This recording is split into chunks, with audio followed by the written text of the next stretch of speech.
Good afternoon, everyone. My name is Alonzo Watson, and today we'll be discussing this week's study of social psychology.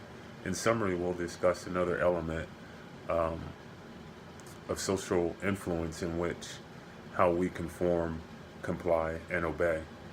Although the topic studied this week examined our behaviors amongst groups, I learned through understanding the concepts of the behaviors through um, our studies of reading, which was the social psychology from Kaysen and theories of social theories in social psychology from Chat, and then there's also the article that will I'll briefly give you an example through Ree's article provided a great illustration of conformity amongst adolescents and alcohol within a group.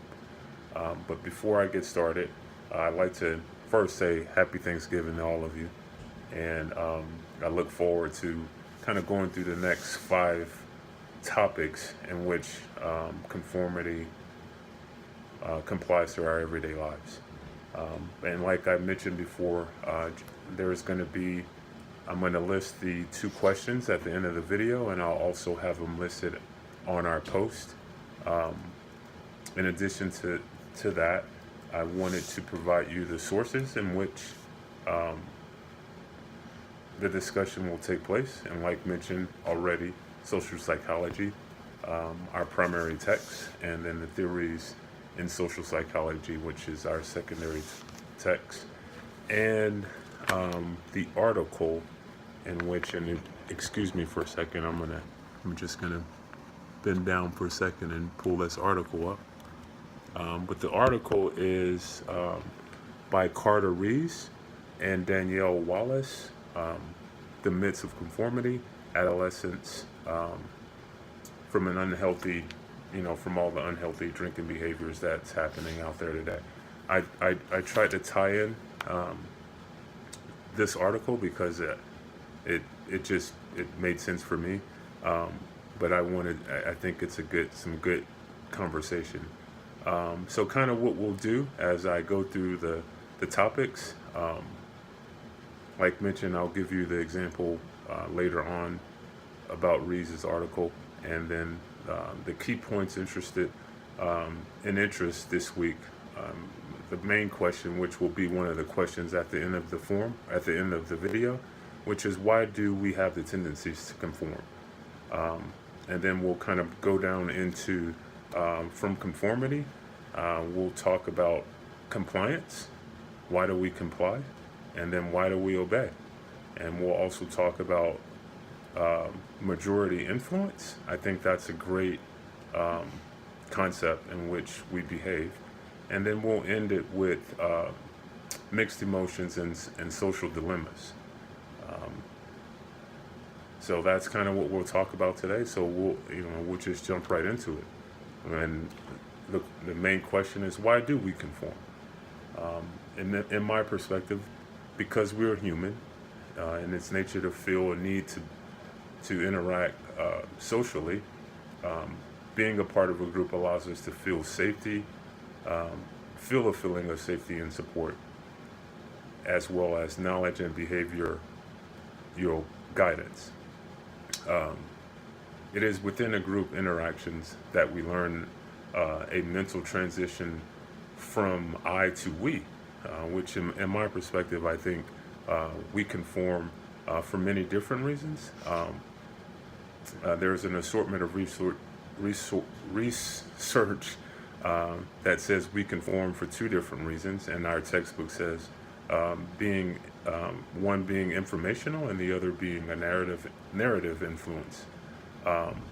From the informational standpoint, this style of influence, to accurately best describe it, is from it's judgmental. It's a judgmental feeling of a situation. For example, we use online ratings to either conform to buy or visit a restaurant based on the feedbacks of the masses. That's informational. We use that, and I use it all the time. I kind of allow that to drive my decisions on where we're going to eat dinner, or what restaurant is the best pizza place to eat at. So we conform based on what the mass majority says. In contrast, from a narrative standpoint, we conform solely on fear of consequences or rejections from the group. Um, this concept makes sense to me because um, one, no one wants to be ostracized in a group. No one wants to feel left out, and because of this, we tend to conform to the norms of the group to basically just to fit in. Um, this reminds me of the old saying my parents would always tell me, and it makes sense to me: "You are who your friends are." Um, Over time, I think because we're so eager to fit in, and one of the um, kind of information that was kind of took hold to me was in our text of theories of psychology. Um, it talks about the fairness assessment of equality, and basically, I'll just read it. Um, Most interpersonal relationships are built around trust, mutual respect, and genuine concern for their other person. Genuinely, people do not enter a relationship with fairness issues at the forefront of their minds.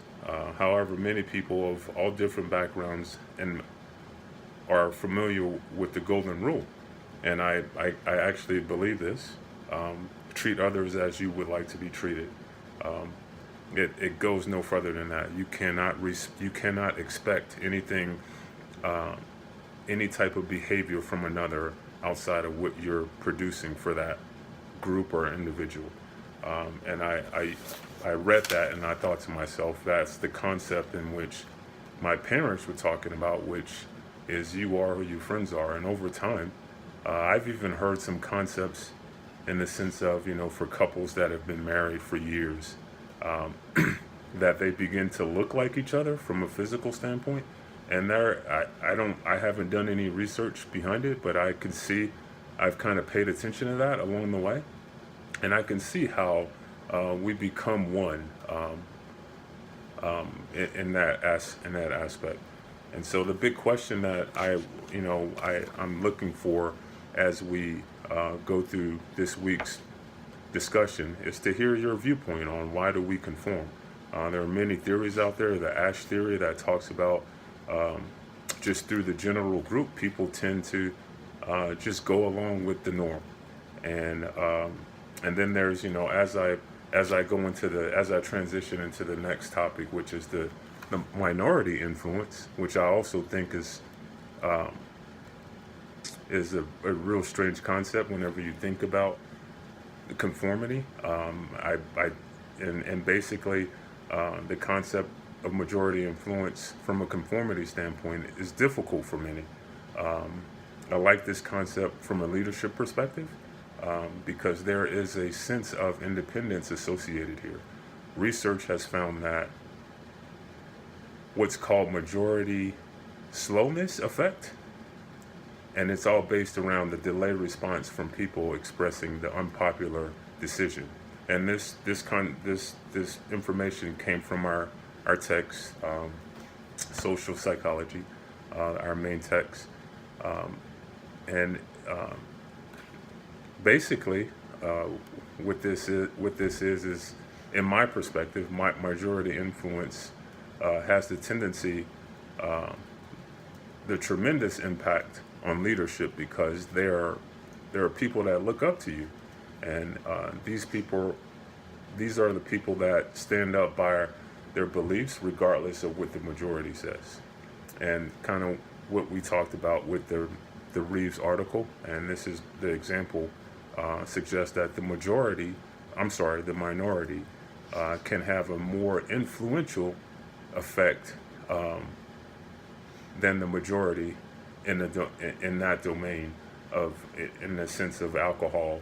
So basically, what it's saying is when there is a minority when someone is looked up to and they decide to stick to their to their goals, and if basically if the majority of people are drinking at a party, and there's this one person that sticks to his or her beliefs and not drink, that impact is a lot greater from a leadership standpoint. And I contribute this behavior to the fact that when people of a minority influence commits to a behavior, that decision is slowly and well thought out. When those people, many people react quickly, but I believe that there's a sense of leadership whenever you built a concept that you have the ability to think through a situation and not overreact or underreact, and you stick to your goals. And that's where I believe minority influence has a tremendous impact on from a leadership standpoint. And then as we press forward through all that, why do we comply? That's the, and there are many reasons from a compliance standpoint, and our text tells us that people follow the expectations of the group's norms, and we comply to fit in. And I talked a lot about fitting in, talked a little bit about leadership and how all those things tie in. But why do we comply? Why are we in compliance? And how do people get others to comply from a self-serving standpoint? And that's the big question whenever we're talking about conformity, we're talking about compliance and obedience. I think there are many motives. We'll talk about mixed motives and social dilemmas here in a bit, but I just kind of wanted to talk a little bit about compliance. And compliance takes many forms, and I'm reading this from our textbook. These includes friends, plea for help, selfishness, and for example, can you do me a favor? This also includes the pop-up ads on the internet. We tend to feel sorry for situations, and we comply to them out of our own norm, and most of it is to fit in. Most of it is for our personal satisfaction, and so compliance is kind of ties into conformity. It's that dilemma where we start to get into things, and then just obedience. That's the next big topic, and I think from I'm a military person. I'm in a leadership position, and I think I kind of started to fall out of the true understanding of obedience just from a military standpoint, and we have to comply. We have to obey. It's an expectation, but that's not true for normal society. And so our textbook tells us that obedience comes from different forms. For example, blind obedience may seem funny, but if people are willing to take orders from a total stranger, how far will they go when it really matters? And the text also talks about a little bit, there's a total stranger on the street, and if you ask for a favor or you ask for compliance, people will more than likely obey to something based off of uniform and the social status of meaning. Meaning, if a police officer asks you to pull your ID out, you're more inclined to be obedient to that and stick to those wishes versus a random stranger asking you to pull your ID card out. You would probably just keep walking. So that's kind of that's the concept behind obedience. And now I will just kind of finish off as I don't want to keep you guys too long, but I can run. We're at 15 minutes, I think, at this point. But I just want to quickly get into the mixed emotions and social dilemmas. I thought this was a pretty cool concept. And basically, in a nutshell, it's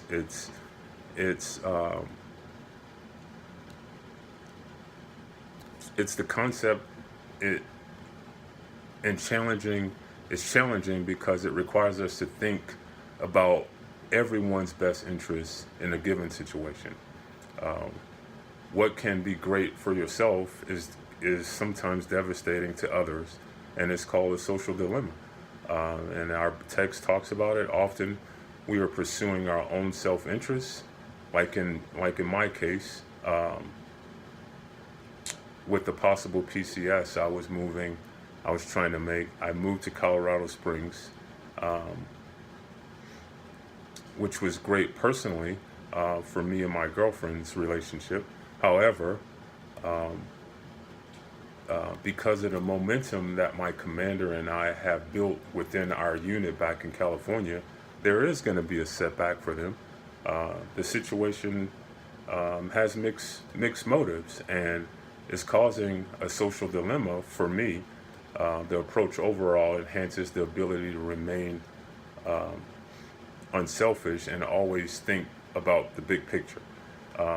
In other words, this concept enhances our critical thinking skills from my perspective. So it allows us to really broaden our concept and think about others and not, and I think our brains, once we start to train ourselves to be more open-minded, we become better members of society.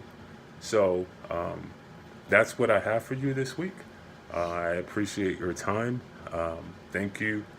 And I look forward to your answers to, really, why do we conform? And the second question I had came from Psalms 25, 2 through 4. And basically it was David's, David is requesting God to teach him the path of wisdom. And my question to you is, how can you correlate that concept of David asking God for the way? How do you correlate that with conformity? And that's what I have for you this week. And thank you. I appreciate it. Bye.